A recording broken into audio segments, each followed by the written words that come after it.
آج پٹن کے برن میں جموں کشمیر کی ادبی اور ثقافتی تنظیم ساگر کلچرل فورم زگر پٹن کشمیر کی جانب سے یوم ڈاکٹر عزیز حاجنی منایا گیا۔ پہلی نشست کی صدارت معروف شاعر اور قلمکار اختر حسین منصور نے کی۔ ان کے ساتھ ایوان صدارت میں معروف اداکار اختر حسینی کے علاوہ دیگر شخصیات موجود تھے۔ ڈاکٹر عزیز حاجنی کی شخصیت پر مقالات پڑھے گئے۔ نشست میں صوفی شاعر نور کاک کے شعری مجموعے کلام نور کی رسم رونمائی انجام دی گئی۔ فورم کے سرپرست اعلیٰ ساگر نذیر نے مہمانوں کا استقبال کیا۔ اس موقع پر اسکولی بچوں نے ڈاکٹر عزیز حاجنی کے لکھے مشہور گیت پیش کر کے حاضرین کی داد حاصل کی۔ بعد میں شاعروں نے اپنا کلام پیش کیا۔ مشاعرے کی صدارت معروف شاعر عابد اشرف نے کی۔ آخر میں بزم ثقافت و ادب سری نگر کی جانب سے ساگر کلچرل فورم کو عزیز حاجنی ایوارڈ سے نوازا گیا۔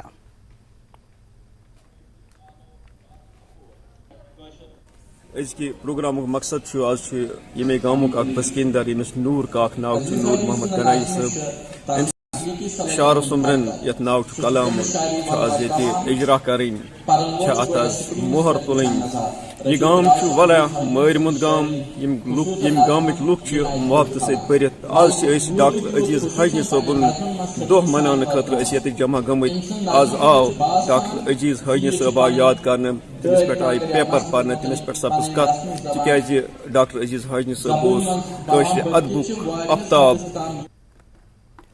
محکمہ سماجی بہبود کی جانب سے شروع کی گئی بڑھاپے کی پینشن اسکیموں کے استفادہ کنندوں کو اس وقت پریشانی کا سامنا کرنا پڑا جب محکمے نے انہیں میڈیکل بورڈ کے ذریعے تصدیق شدہ عمر کے سرٹیفکیٹ کی تجدید کرنے کو کہا ہے۔ مستفید ہونے والوں کا الزام ہے کہ تصدیق شدہ سرٹیفکیٹس کو مسترد کر دیا جاتا ہے اور ان وجوہات کی بنا پر ایک دفتر سے دوسرے دفتر جانے پر مجبور ہیں۔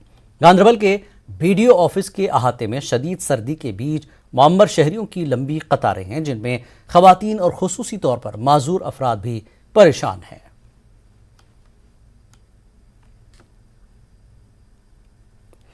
اس پہ کرو گورنمنٹن جناب صحیح احسان صحیحیت احسان ون سہ احسان کرو اس پہ گورنمنٹن کس کھانا بیمار جناب آسان کھانا روپیہ ساس لگ دوا پھلس مگر سٹھا کال اس مثال اڑین وات 20 ؤری نما اڑین وات 10 ؤری جناب نما مگر یہ وچنا آز تان جناب تھی وچو پن یتھ وچو تھی جناب تھی وچو سامنے بہت تھی وچو کیا گو بزرگن بڑن معذور شخصن کیا مے دپ یہ تم فارم تھی اوتر پہ رٹو اچھا 6 دہ گئی 7 دہ یم فارم اوتر پہ تھی کر برائے مہربانی اچھے تو فارم واپس دپان تم گئی ریجیکٹ کیا گئی ریجیکٹ گھو بلاک لار تم ونان دپان سیم افسر گھن۔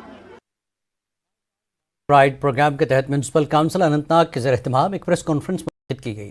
پریس کانفرنس میں میونسپل کونسل اننت ناگ کے صدر Hilal Ahmad Shahid, CMO Anantnag doctor MY زاگو، ACR Anantnag Shoaib Noor, DSP traffic Mohammad Idrees اور دیگر محکموں سے تعلق رکھنے والے افسران نے شرکت کی۔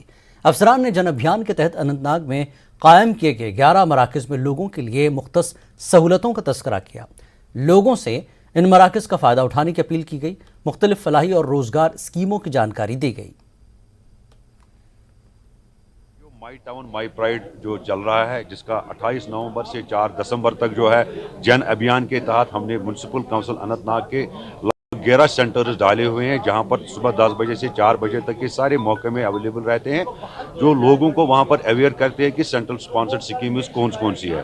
اسی کے ساتھ 7 سیکٹرز جو ہم نے وہ کیے ہوئے ہیں وہ آپ کے ساتھ شیئر کریں گے کہ اس میں لوگ سجھاؤ دیں اس شہر کو خوبصورت کیسے بنا سکتے ہیں اور کیا کیا ڈیولپ کر سکتے ہیں۔ مین جو ہوگا 5 اور 6 کو جو ہمارے وزٹنگ افسر یہاں پر آ رہے ہیں، شری شیلیندر کمار جی جو پرنسپل سیکرٹری ہے ہمارے PWD کے، اس میں ایک ایکسپینڈڈ جسے پچھلی بار فیز 1 میں کیا تھا جو ایک کامیاب ترین programme my town my pride جو LG صاحب نے شروع کیا، کامیاب ترین پروگرام رہا۔ لوگوں کی ڈیمانڈ تھی اس کا فیز 2 ہو۔ ہر ایک طبقے کے stake holder expanded general council meeting ہوگی، جو بھی لوگوں سے سجھاؤ آئے گا وہ اس دن یہاں پر رکھ کے اس شہر میں خوبصورت اور بنانے کے لیے کیسے آگے جائے۔ وقت ایک اور بریک کے بعد پھر لوٹیں گے۔